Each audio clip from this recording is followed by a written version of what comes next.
hello लोगोफोर जों बयनावबो बैंक एकाउन्ट दङ नाथाय नों सानदों नामा जे बैंक एकाउन्टआ गासैनिबो एखे रोखोम थायो एबा बैंक एकाउन्टआ मोनसे रोखोमनिल' बेबायदि सानदोंब्ला नोंथाङा भुल बुजिदों मानो होनोब्ला बैंक एकाउन्टआ मोनसे रोखोमनिल' नङा नाथाय गोबां रोखोमनि दं बे गोबां रोखोमनि खालामनायनि जाहोनानो जाबाय जे जोंनि एबा मानसिनि गोनांथिया बेलेग-बेलेग बे गोनांथिफोरखौनो दिथा खालामनानै बे बैंक एकाउन्टफोरखौबो बेलेग-बेलेग खालामनाय जादों अब्ला जोङो बे भिडिअआव मा रोखोमनि बैंक एकाउन्टफोर दङ जों बेखौ मोनथिनानै लागोन जोंनि भारत हादराव कमार्शियेल बेंक्सआ मोनथाम रोखोमनि मोनसेया जाहैबाय पाब्लिक एन्ड नेशनेलाइज्ड बेंक्स जेरै state bank of India Punjab national bank आरो सेन्ट्रेल बैंक नैथियाव प्राइभेट बेंक्स बेयो जाहैबाय जोंनि HDFC एक्सिस बैंक आरो मोनसेया फरेन बेंक्स बेफोरो जाहैबाय सिटी बैंक HSBC ओमफ्राय RBS दानिया बे गासै बेंकफ्राबो जोंनो बैंक एकाउन्ट खुलिनो सुबिदा होयो नाथाय बे गासै बेंकफ्राबो मोनसे रोखोमनिल' एकाउन्ट खुलिनानै होयो बे नङा गासैबो बेंकफ्रा 6था रोखोमनि एकाउन्ट खुलिनानै होयो दा बे 6था रोखोमनि बैंक एकाउन्टफोरखौ जोङो बे भिडिअआव मोनथिनानै लागोन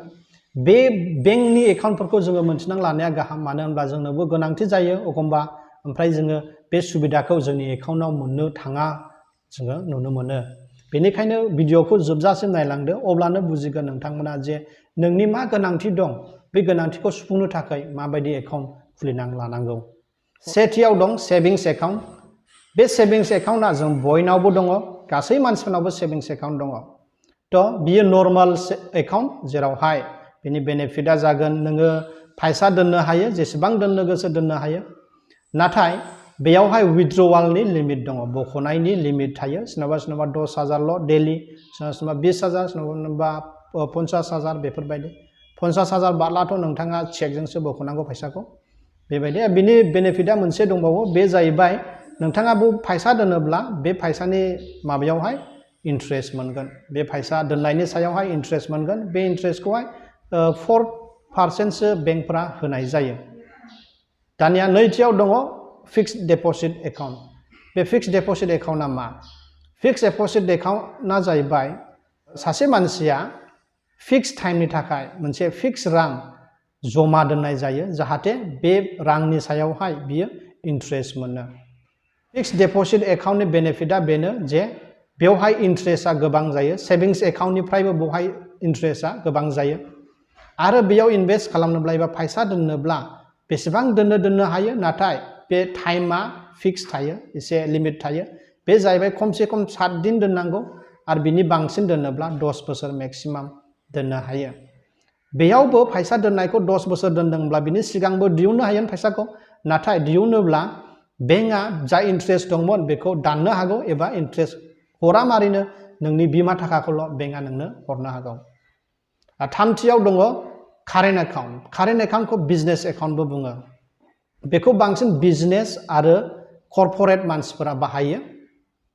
बिनि खारनानो जाबाय बेयावहाय जेसेबां फैसा दोननो गोसो दोननो हायो आरो जेसेबां बयननो गोसो बयननो हायो नाथाय नोंनि बेंकआ नोंनो जेबो इन्ट्रेस्ट होआ जे एमाउन्ट दोनदों बिदिल' थाबाय थागोन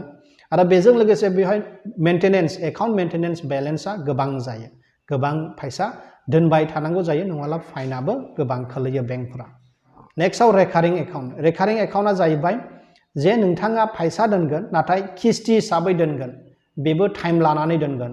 जेनेबा आङो बोसोरसे मासे मास 1000 दोनगोन बेफोर एकाउन्टखौ बुङो रेकारिं एकाउन्ट दा बेयाव आङो मोनसे गिदिर खोथा सावरायनो नागिरदों जोंनि मानसिफोरा गिदिर बेंकफोरावहाय रेकारिं गैया सानो स्टेट बेंकआवबो रेकारिं दङ नोंथांमोना थांनानै मान्थलि फैसा दोननो गोसोब्ला सोरबा दखानदारा बे स्टेट बेंकआवबो बिदि दोननो हागोन जेबो प्रब्लेम गैया नोंथांमोना फैसाखौ नोंनि एकाउन्टआव दोनबाय थादो ओमफ्राय बेंकआ गावनो मासे मास मोनसे थारिखआवहाय नोंनि फैसाखौ दाननानै नोंनि रेकारिं एकाउन्टआव सोना हरगोन थ' बे सुबिदाया दङ फिसा बेंकफोरावहाय दोनस्लाय खाथनायखौ गिनानै मानानै बिदियाव दोनस्लाय स्टेट बेंकआव दोन बेनो साबसिन जोंनि एरियायाव दिनैहाय मोनसे दुर्घटना जानानै दं बेनो जाहैबाय समबाय समिति लिमिटेडआ थैबाय बायदियानोसै बिराद गोबां मानसिया फैसा दोनदोंमोन नाथाय बेंकआ मास मोनथामसो जाबाय दिनैसिम खुलियाखै थैनाय बायदि लामायावसै थ' थैगोन ना थैया जों बेखौ बुंनो हाया नाथाय गोबां मानसिफोरा फैसाया ओरैनो जाबाय ओमफ्राय राग जोंनां दङ स' बिनि स्लाय फिसा फिसौआव दोनस्लाय नोंथांमोना स्टेट बेंकआव दोन साबसिन जागोन ओमफ्राय नोंथाङा मासे मास खौसेआव थांनानै नोंनि स्टेट बेंकआव थांनानै फैसा दोनहैनांगौ बिदि नङा नोंनि एकाउन्ट दंखायो एकाउन्टआव फैसा थाबाय थागोन बे एकाउन्टनिफ्राय मासे मास बेंकआनो गावनो दाननानै नोंनि रेकारिं एकाउन्टआवहाय दोनहरगोन स' बियो लाबा बेयावनो आरो बेयावबो जमा खालामब्ला जुदि नोङो बोसोरसेनि दोनदोंब्ला बोसोरसेनि सिगांनो उइथड्र खालामनो हायो खिन्थु उइथड्र खालामब्ला नोंनि जे इन्ट्रेस्ट बेखौ मोननाय नङा बा खम मोनगोन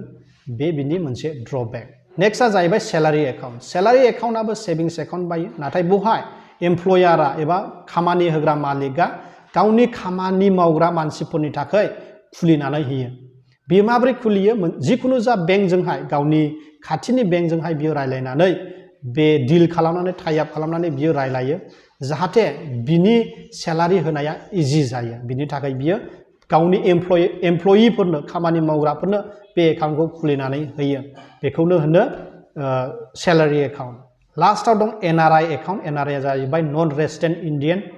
बे एकाउन्टआ जाय भारतारिफोरा गुबुन हादराव थायो बिथांमोना खुलिनानै लायो आरो बेबो मोनथाम रोखोमनि दङ एनआरअ एनआरइ ओमफ्राय एफसिएनआर दा एनआरअआ मा एनआरअनि फुल फर्मआ जाहैबाय नन रेसिडेन्ट अर्डिनारि सेभिंस एकाउन्ट बेयावहाय जाय भारतारिफोरा गुबुन हादराव थादों बिथांमोना रां जमा खालामोब्ला बे राङा गुबुन हादरनि रां जागोन नङा होमब्ला अब्ला बे राङा जमा खालामनाय लोगो लोगो इन्डियान रुपिसाव कन्भार्ट जागोन बै एक्सचेन्ज रेटखौ लानानै नेक्स्टआ जाहैबाय एनआरइ नन रेसिडेन्ट एक्सटार्नेल सेभिंस एकाउन्ट बे एकाउन्टआवहाय खालि गुबुन हादरनि फैसाल' थागोन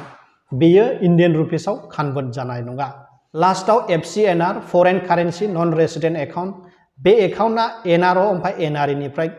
कमप्लिटलि बेलेग बेयावहाय खालि गुबुन हादरनि फैसाल' सोजायो नोङो इन्डियान रुपिसखौ सोनानै जे डलाराव कन्भार्ट जागोन बिदि नङा बा डलारखौ सोनानै नोङो इन्डियान रुपिसाव कन्भार्ट जागोन बेबो नङा खालि